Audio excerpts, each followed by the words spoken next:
மச்சான் ரொம்ப யோசிக்காத, இது அடி, எல்லாம் சரியா போயிடும்.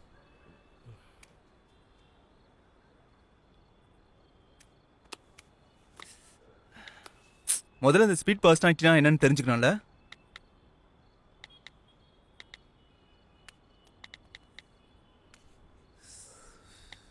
Split personality. இங்க பாரு மச்சான், டிசோசியேட்டிவ் ஐடென்டிட்டி டிஸார்டர், டிஐடி. இது ஒரு மனசு சம்மந்தப்பட்ட ஒரு வியாதி. இது வேற வேற குணாதிசயங்கள் கொண்டது. இது வெவ்வேறு கதாபாத்திரங்களை உருவாக்கும் நோய் என கூறப்படுகிறது. இந்த நோய் ஒருவருக்கு வந்தால் திடீரென தனது நடவடிக்கையை மாற்றிக்கொள்வார்கள். சின்ன வயசுலடா, அதான்டா, சின்ன வயசுல பிசிக்கலி மென்டலி ஏதாவது ஸ்ட்ரெஸ் ஆனா இந்த மாதிரி சைடு எஃபெக்ட்ஸ் உண்டாக வாய்ப்பு இருக்கு. இது சுத்தமா கியூர் பண்ண முடியாதப்போ இந்த டிஐடி டிசீஸ் உண்டாகும்.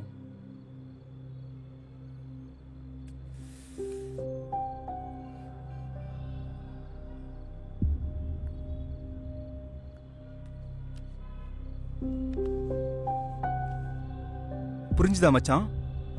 புரிஞ்சுது. உனக்கு? ஃபுல்லா புரிஞ்சுச்சு மச்சான், ஃபுல்லா புரிஞ்சு. ஆனா லாஸ்ட்ல கொஞ்சம் புரியல, அவ்வளோ. அப்படியே மச்சான், எனக்கு கொஞ்சம் மிடில் கன்ஃபியூஸ் ஆயிடுச்சுடா. கொஞ்சம்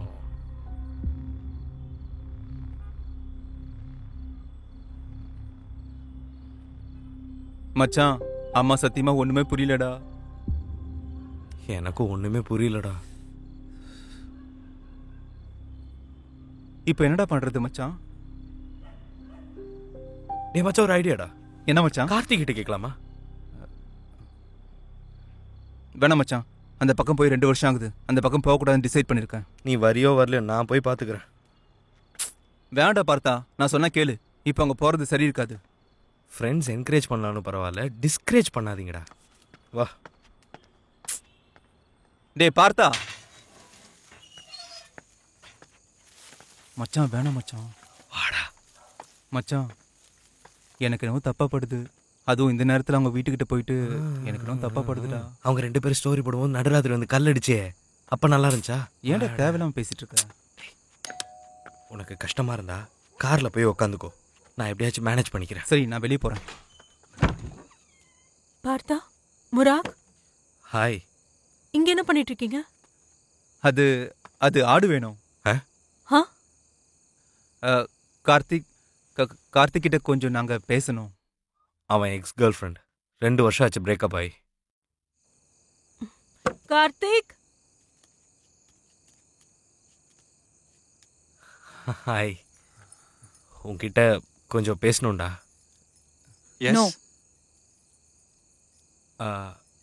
ரொம்ப இம்பார்ட்டண்டான விஷயம், இல்லைனா இந்த நேரத்துக்கு இங்கே வந்திருக்க மாட்டோம்ல. ப்ளீஸ். Dissociative identity disorderன்றது brain scoping mechanism to trauma. It's not a disease.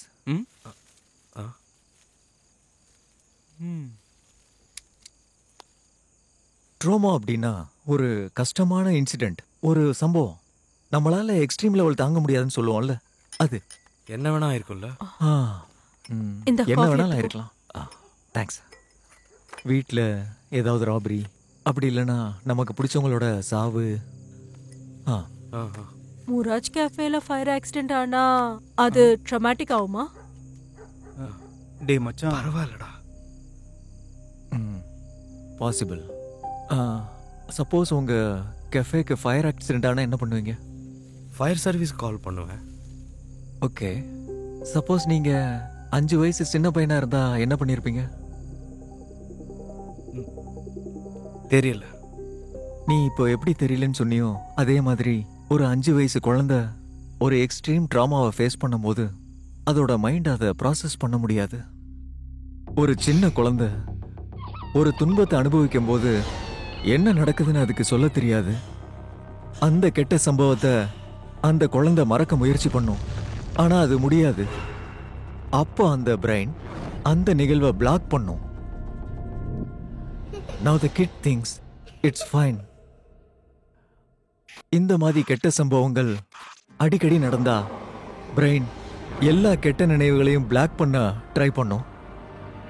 இப்படியே நிறைய வருஷம் நடந்துட்டு வந்தா அந்த பிளாக்கான நினைவுகள், ஐடென்டிட்டி, கேரக்டரைசேஷன் எல்லா குணங்களும் சேர்ந்து ஒரு கேரக்டரா உருவாகும். ஸோ 2 இல்லைன்னா அதுக்கு மேலே உள்ள கேரக்டரைசேஷன் எல்லாம் ஃபார்ம் ஆகி ஒரே ஆளுக்குள்ள நம்ம பார்க்க முடியும். அதை டிசோசியேட்டிவ் ஐடென்டிக்கல் டிசார்டர் இல்லைன்னா டிஐடின்னு கூப்பிடுவோம். இந்த பிளாக் ஆயிருக்கிற மெமரிஸ்லாம் வரும்போது நம்மளோட பிரெயின் இன்னொரு மெமரியை கிரியேட் பண்ணும். ட்ராமாவை ஹேண்டில் பண்ற கெப்பாசிட்டி இருக்கிற மாதிரி ஒரு ஐடென்டிட்டியை ஃபார்ம் பண்ணும். ஆனா டிஐடி கூட ஒரு சின்ன பிரச்சனை இருக்குங்க. Like suicidal tendency, PTSD, anxiety and so on. அது 2 years பேக் எனக்கு ஒருத்தவங்க ரொம்ப பிரச்சனை கொடுத்தாங்க. அதால ஏதாவது எனக்கு இஷ்யூஸ் ஆகுமா? பாசிபிள்.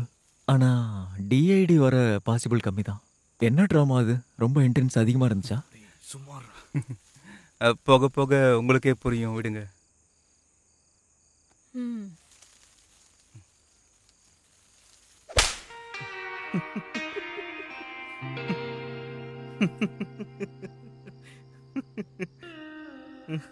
ஃப்ரெண்ட்ஸ் எவ்வளோ கஷ்டப்பட்டாலும் பின்னாடி நின்று சப்போர்ட் பண்ணுவாங்கன்னு சொல்லுவாங்க. கரெக்டாக சொன்னடா மச்சான். இதே மாதிரி இருந்து என்னை எப்பயும் சப்போர்ட் பண்ணு. வாயமுடு. அவ அடிச்ச உடனே நீ ஓடிட்ட. இப்போ உன் பின்னாடி நான் நிற்கணுமா? அதில் வேற உன் கேஸ் காம்ப்ளிகேட்டடாக இருக்கு தெரியுமா? என்னால் முடியாது. ஆமாண்டா மச்சான், நான் உன்கிட்ட சொல்லிட்டு இருந்தேன்ல, ஸ்லோ மோஷன், வயிற்றுக்குள்ள பட்டாம்பூச்சின்லாம். அந்த ஃபீல் எனக்கு எதுவுமே இன்னைக்கு ஆவலடா. பார்க்கறதுக்கு வேற ஒருத்தி மாதிரி இருந்தா தெரியுமா? என்ன பண்றதுனே ஒன்றும் புரியல. கட் ஃபீலிங்குள்ளே போலாம் மச்சான். இந்த ஆடு சொன்ன மாதிரி நீ இன்னைக்கு மீட் பண்ணது மானசிய, ஜூனி இல்லை. உனக்கு அந்த ஃபீலிங்லாம் வந்தது அந்த ஜூனி மேலே தானே? ஃபர்ஸ்ட் டைம் பைத்திய மாதிரி ஏதோ ஹார்ட் பீட்டு, ஸ்லோ மோஷன்லாம் சொல்லிட்டு இருக்க. ஒரு சான்ஸ் ட்ரை பண்ணி பாரு. ஒர்க் அவுட் ஆகலையா? பரவாயில்ல. ஒரு 2-3 வருஷம் பின்னாடி திரும்பி பார்த்தா நம்ம கடுப்பாக கூடாது. பரவாயில்லடா மச்சான், கரெக்டா தாண்டா சொல்ற. நீ எப்படா இந்த அளவுக்கு ஞானியான? பிரேக்கப் ஆனதுக்கு அப்புறமா. இதே மாதிரி பிரேக்கப் ஆயிட்டு அடிக்கடி எனக்கு அட்வைஸ் கொடுறா, நல்லா இருக்கும்.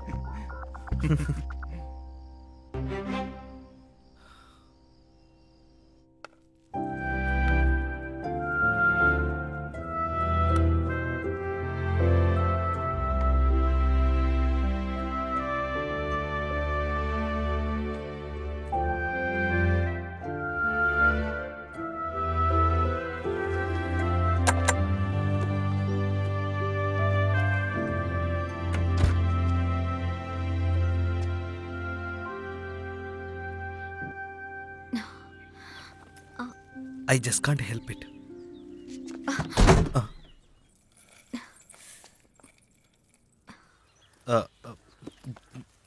ஜூனி, ஜூனி தானே நீங்க? ஹாய் பார்த்தா.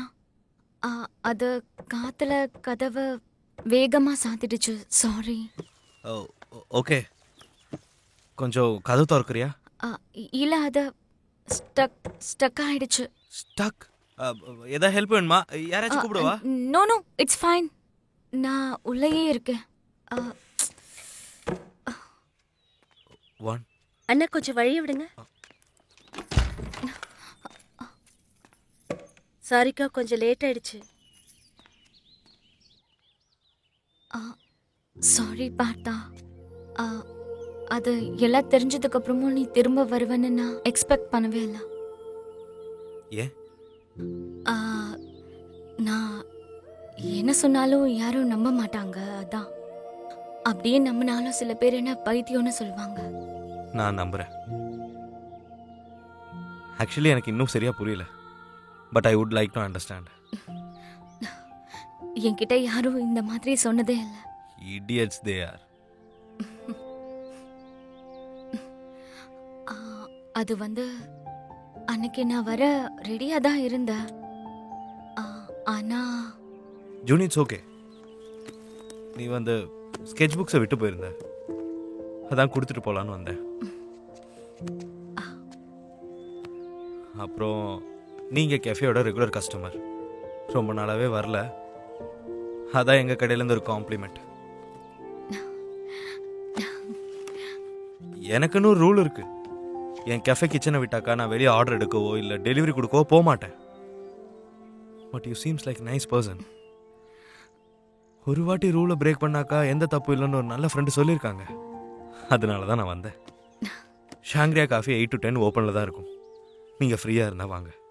ம் பாய். பாய்.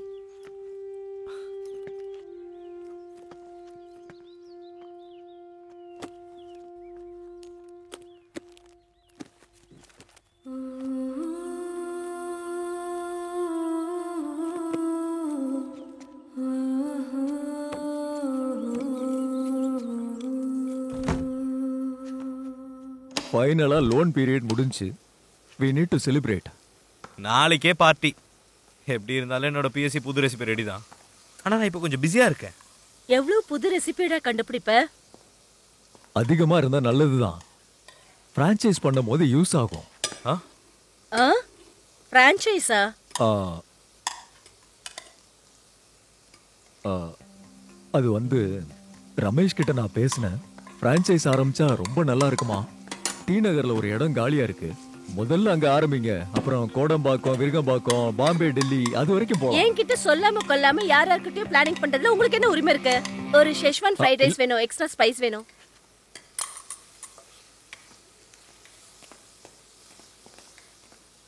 இன்னும் ஃபைனல் ஆகலமா, சும்மா கேஷுவலா பேசியிருக்கோம் அவ்வளவுதான். நீங்க எப்போ இப்படிதான் என்கிட்ட ரொம்ப பொய் சொல்றீங்க.